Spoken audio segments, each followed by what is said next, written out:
go. Hey, I'm not sure. Can you guys hear me? I guess I gotta wait a minute for everybody to come on. I had my whoops. I had my tripod set up to hold the phone, but the phone wouldn't stay on it. It kept on popping off. So I don't have it.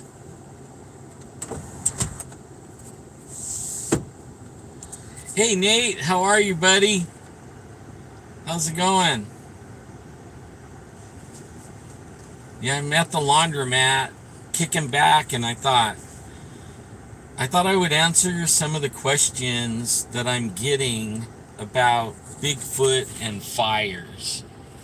And I thought I would go live and do this. I'm hoping the car isn't making a lot of noise. Is the car making a lot of noise? I guess I could turn it off, but I need the air conditioner. It's freaking hot. And it's hotter in that laundromat.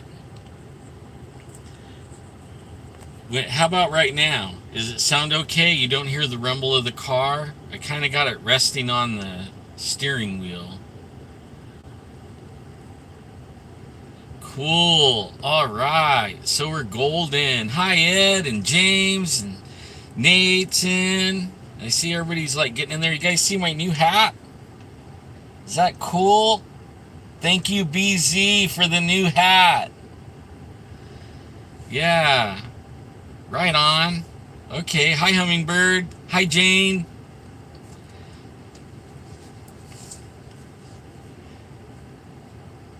Hi, Rob. How are you, bro?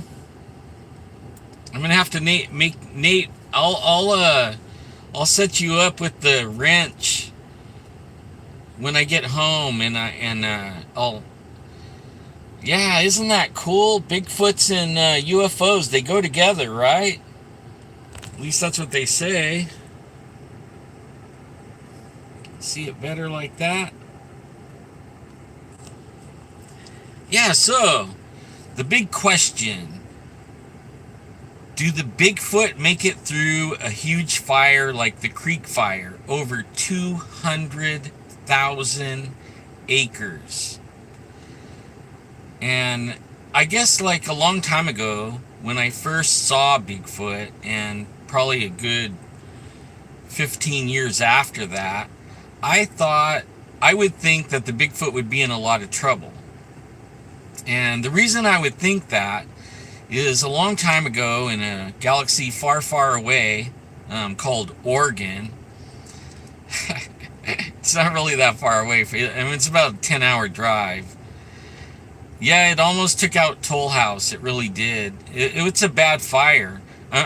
9 out of 10 of my favorite Bigfoot spots that I hear, I don't know for sure, but I hear, are burned.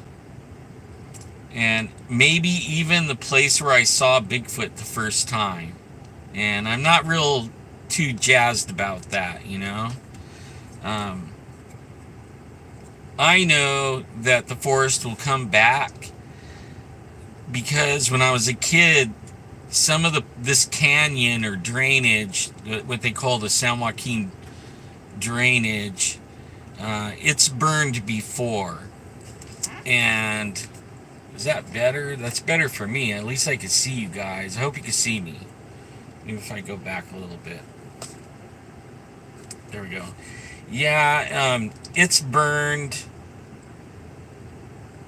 like, I don't know, a couple of times when I was a kid, and it's all grown back now, but that's like, 50 years ago. And so I know that the forest will come back, but probably not in my lifetime. I'm 61, I'm living on borrowed time.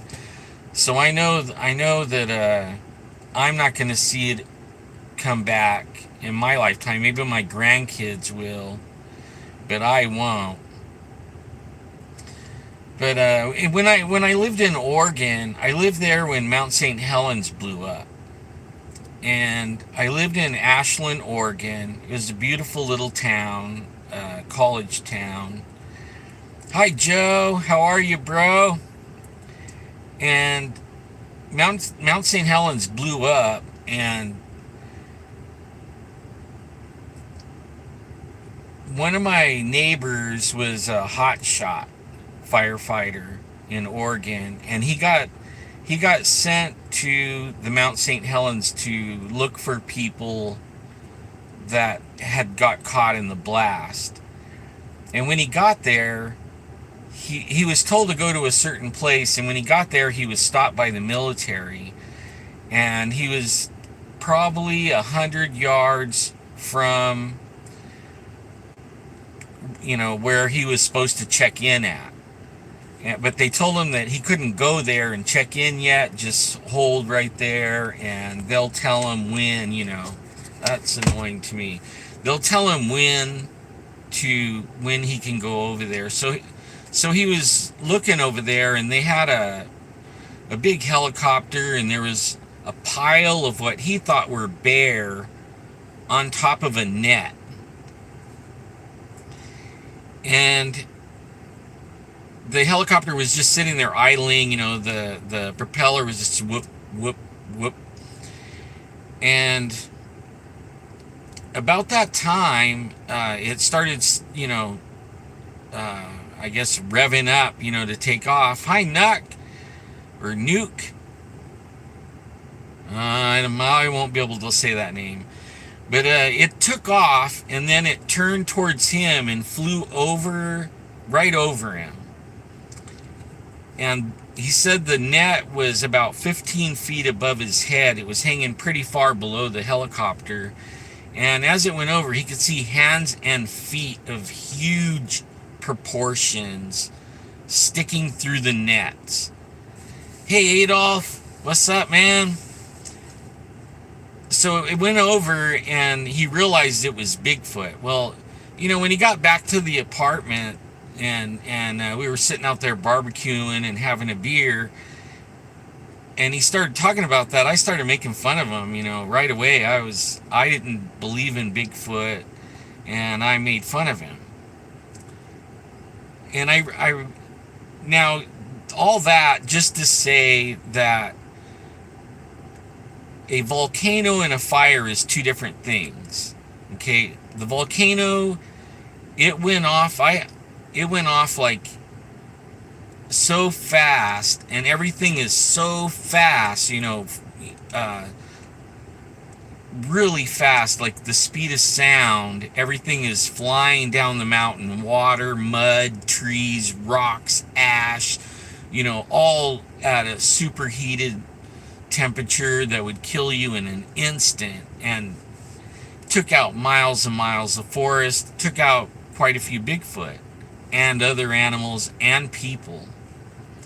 Now, a fire is a different thing. Even though this fire was some kind of an anomaly, it burned like 60,000 acres in one night over here. But Bigfoot are fast, and I also, after many years of investigating, I think they live in caverns under the ground. Because you always find them in granite areas where there's a lot of granite and not much cover a lot of times. I mean, when I track them right straight up into the granite areas. And I started coming to the... Hi, Winter. How are ya? I believe so, Nate. I believe, that part I can't really say, but only I know that it has to help, right? That they have those special abilities. It didn't burn the spot. The spot is fine. Luckily, so far. But the spot is way... where it's burning right now is behind Yosemite National Park and in the San Joaquin River Basin, and there's the river actually forks. So there's like a north fork and a east fork and a west fork. and then they come together, and then it runs through several lakes, and then it runs all the way to the Bay Area, San Francisco Bay. It dumps into San Francisco Bay. Um, so it's a real important canyon. There's probably 15 power plants, hydro plants in there. And all those tunnels that they have tunnels under the ground. One time when we were shooting Finding Bigfoot, I was scoping out shooting locations near Shaver Lake, which it took out a lot of Shaver Lake. It didn't take out the town of Shaver Lake, but a lot of cabins and everything around there, it took them out.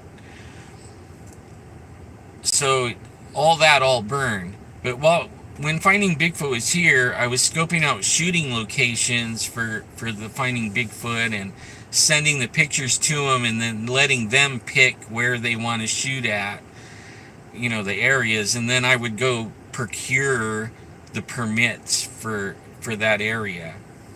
And one of them was on Southern California Edison property.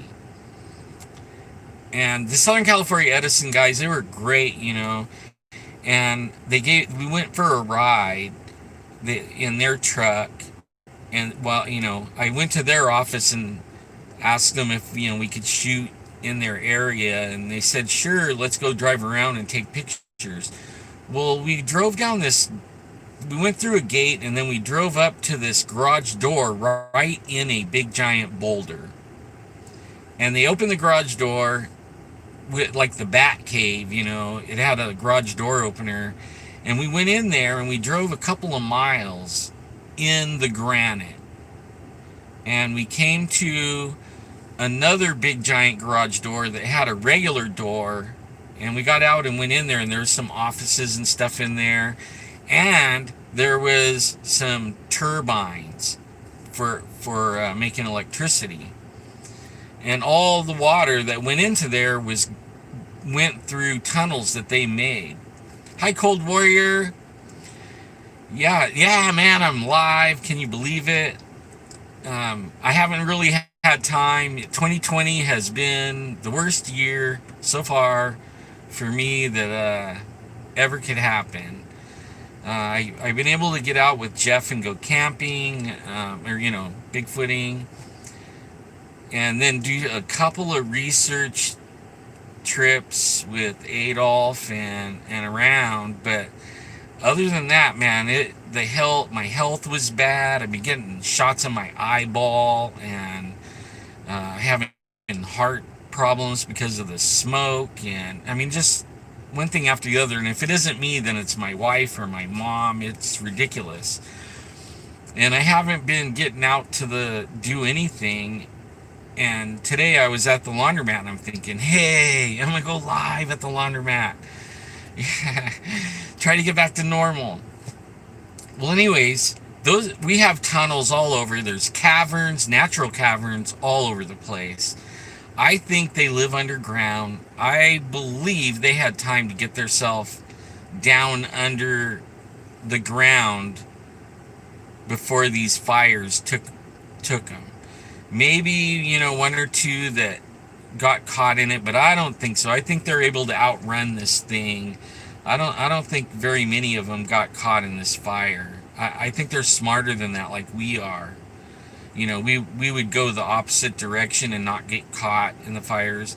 Even though there was some idiot campers in there that seen it coming, and then they thought, they were okay, and it was moving so fast they weren't okay. And before they knew it, they were surrounded.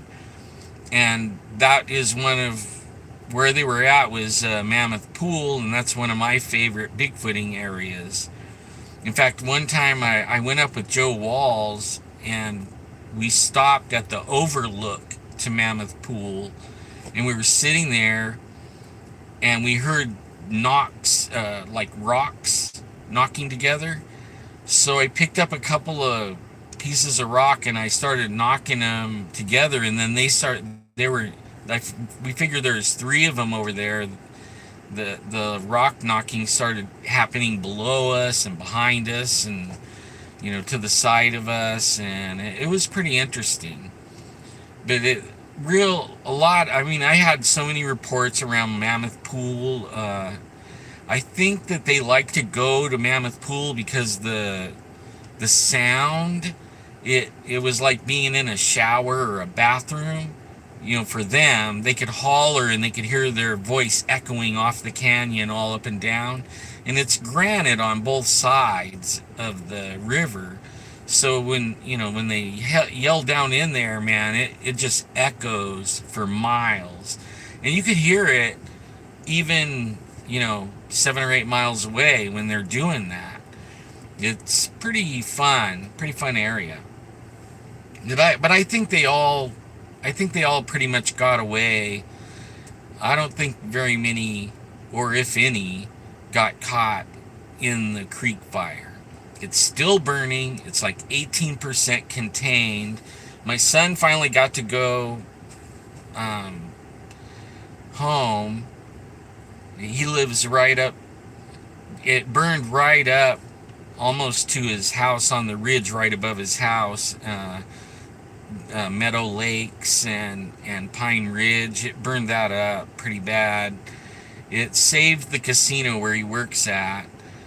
I heard that the tribe, some of the tribe men, they stayed behind and they were going to save the structures. And from what I understand, they did a good job. They have a bulldozer and all that.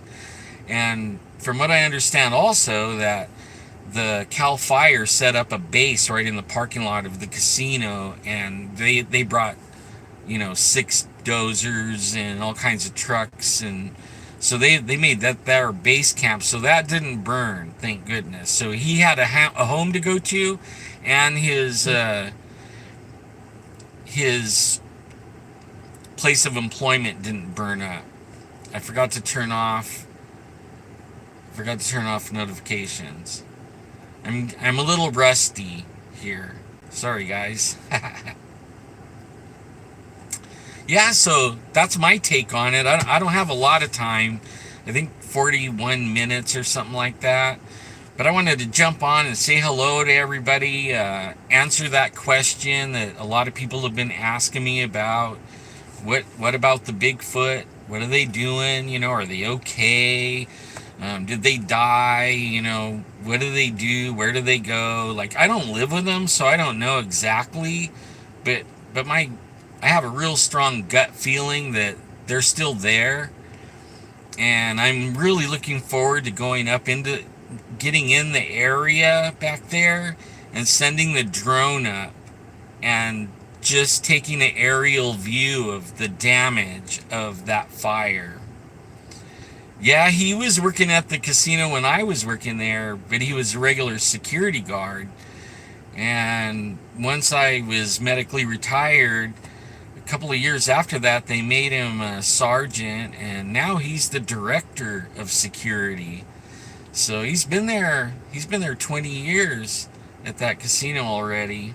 I'm pretty proud of him. He works hard, and he's a hard-working kid. Yeah, me too. I'm not looking forward to the cold. The cold hurts me. I've been having so many troubles, and you guys know, a good day for me would be a terrible day for most people. So when I have a bad day, most people would want to like commit suicide or something. That's just my life. It's just the way it is, bro. I have a disease that they diced up the nerve, the femoral nerve, when they were saving my leg, and it caused a thing called RSD. You guys could look that up. Worst pain known to man, and it really it's the worst pain known. And some people have hot RSD where heat makes it hurt. Mine's cold RSD, so cold makes me hurt. So summer times I do better, and then in the winter I turn into a hermit. I don't like to go outside. But because the fires will be out. I'm probably going to be real active as far as I can drive into the mountains and trying to document with my drone all the different Bigfoot spots. I know some of them I can't get into, but I'll try. Hey, Cryptid, what's up, bro? Yeah, so I think the Bigfoot's made it. I'm pretty sure, and I'm actually looking forward when I'm out there to see if I can't elicit some responses, or if I can't figure out if there's any around me, because I know that it's some of the trees didn't burn. There's like little areas where the undergrowth wasn't so thick, so it burned through so fast that there's still trees and in some areas and bushes and stuff like that.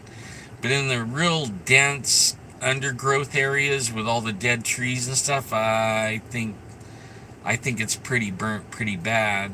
I can't wait to see though, and then I'll share everything I get with you guys.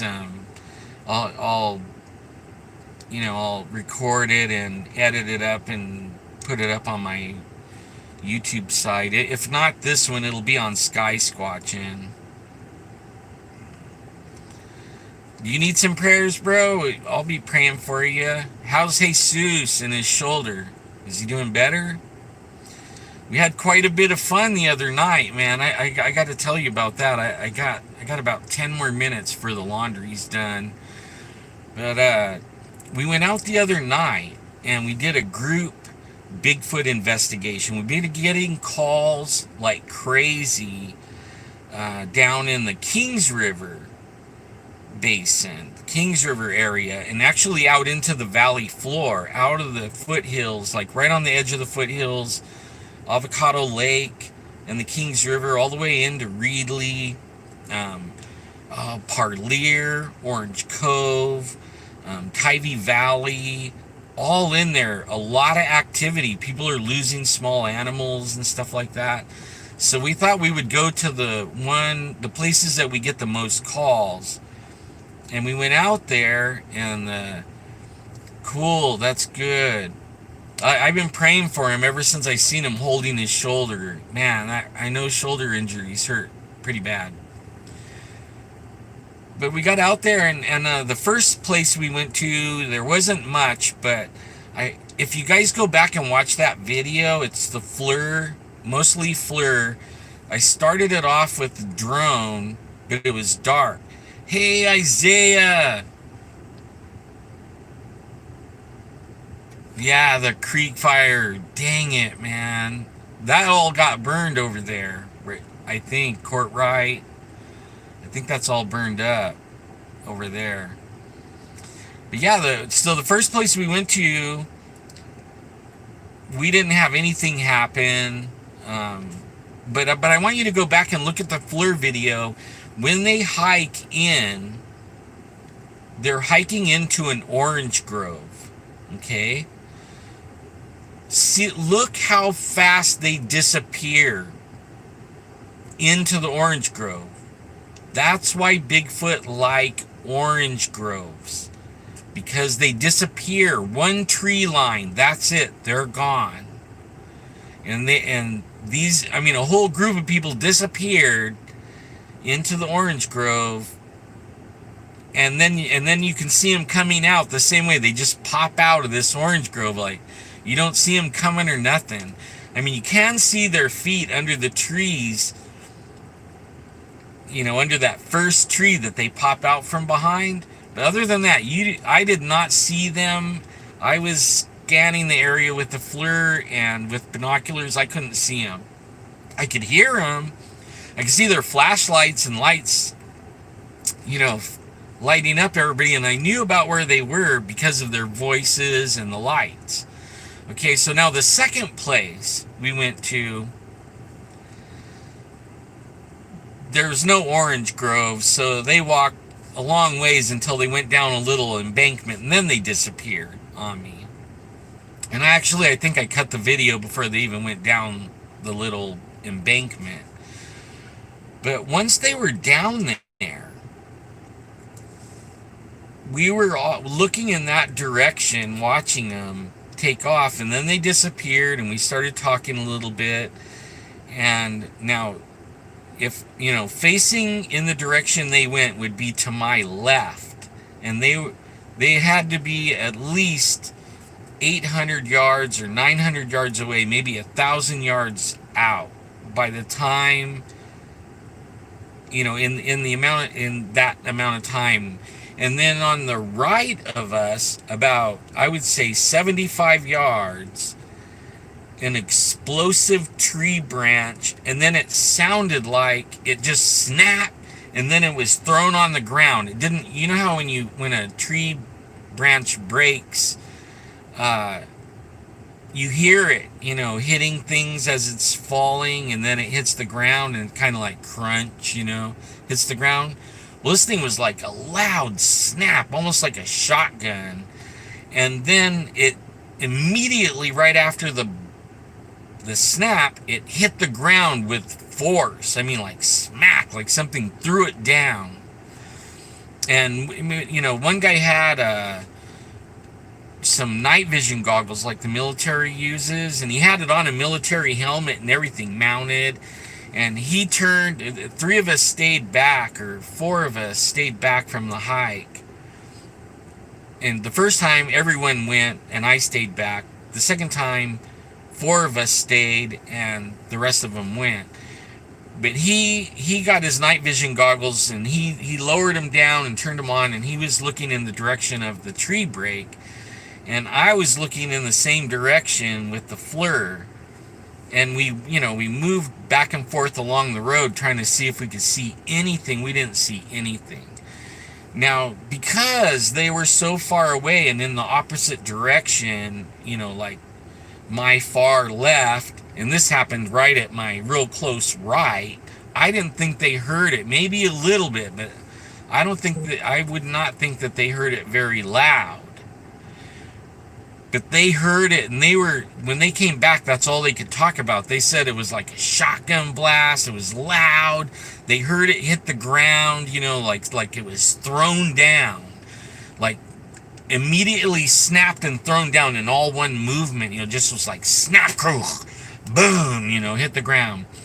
So that was really interesting, and I wish I would have had something recording it. Hi, Rachel. It's good to see you too. I need to get in your store and say hi. I haven't been out and about too much at all in months. It feels good to get out. And then I did have an audio recorder, a Zoom N4 or whatever. I had that thing recording, but for some reason, the SD card went bad. So none of the recording and all the audio I had on it is gone. Toast. So the SD card wiped out on me. So I was going to put the voiceover of that recording onto the FLIR video. And I was going to add more FLIR. I had a lot more FLIR video. And I was going to have everybody's voices, and show conversations and try to make it where it was, lined up and everything. But the SD card wiped out, and I'm hoping it isn't the Zoom recorder that went bad and has caused the SD card to go bad. I'm really hoping not, because it made really good quality sound or audio, and we use it all the time when we're out researching. We set it out in the woods on a little tripod, and we just set it out there away from our camp because it picks up audio so good. Even if you're 50 feet away from it, it's almost overpowering the way it records. So we put it way out there, 50 yards from camp, but I still set it up where I can see the blinking light. And I don't care if the Bigfoot know it's there or not, if they come in. If they're way off, they don't know it's there, and they could be making noise, or they can walk into camp from the other direction and we'll hear them. And it's just an interesting thing to have. I hope it's not broke. It was an expensive little toy, and I hope it doesn't And the grandkid already dropped it and cracked the screen on it, the glass that goes over the screen. And I'm hoping that's not what happened, but we'll see. I'm gonna play with it a little bit more, and we're gonna go out again. I'm gonna try to talk cryptid and Jesus into going with me and go out to those same areas where that wood snapped and see if we can't, get any more things happening around there. It's so active, and it makes sense that where the tree broke, that's where it would have, something would happen, because that's where we've been getting most of the reports. Hi Sheila, how are you? Yeah, I could use prayers. I've been praying for all you guys. I know this COVID thing is bad. I really don't believe it's as bad as what they're telling us, but they're making life miserable for everyone, with this mask thing. If you're in California, it really sucks. Like, I have to put a mask on to go inside the laundromat. And I don't wear a mask, my doctor told me not to wear it. I have a cardiologist.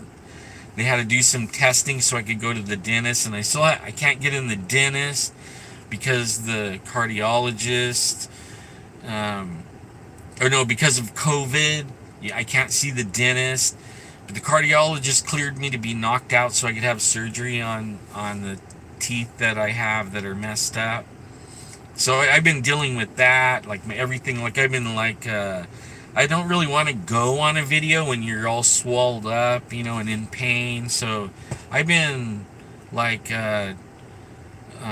disappear. I'm like a Bigfoot, I watch everybody but I don't get out where everybody can see me lately. Only I got some antibiotics, so my cheeks are all back down, the pain's down. Hopefully I could get in the dentist pretty soon and not have to do that stupid test. Yeah, see, the cardiologist told me I could have a heart attack if I breathe my own CO2 too long. So I have to be careful how long I wear the mask. And then everybody's saying, oh, you're not wearing a mask, you're, whatever, whatever.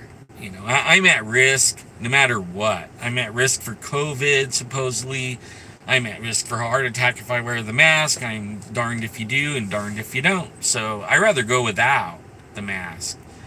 And if the mask works all that great and they have one on, then they're safe, right? Don't get on my case because I have to wear a mask, I'm the one taking the risk, not them. You know what I mean? Oh, dude, I don't even know how you wear a mask all day at work. That would absolutely... I can't even wear it for 10 minutes. But I don't know how. And it looks like my laundry time is 3 minutes up. But if you guys have any questions on anything I just said, I'll take some questions really fast. If not, I'm going to cut it here, and I'll try to get back on again really soon. No more face diapers. Yeah, I heard that. Yeah, man, it's good to be back. The Karens. Yeah, no kidding, huh? Oh, that's funny.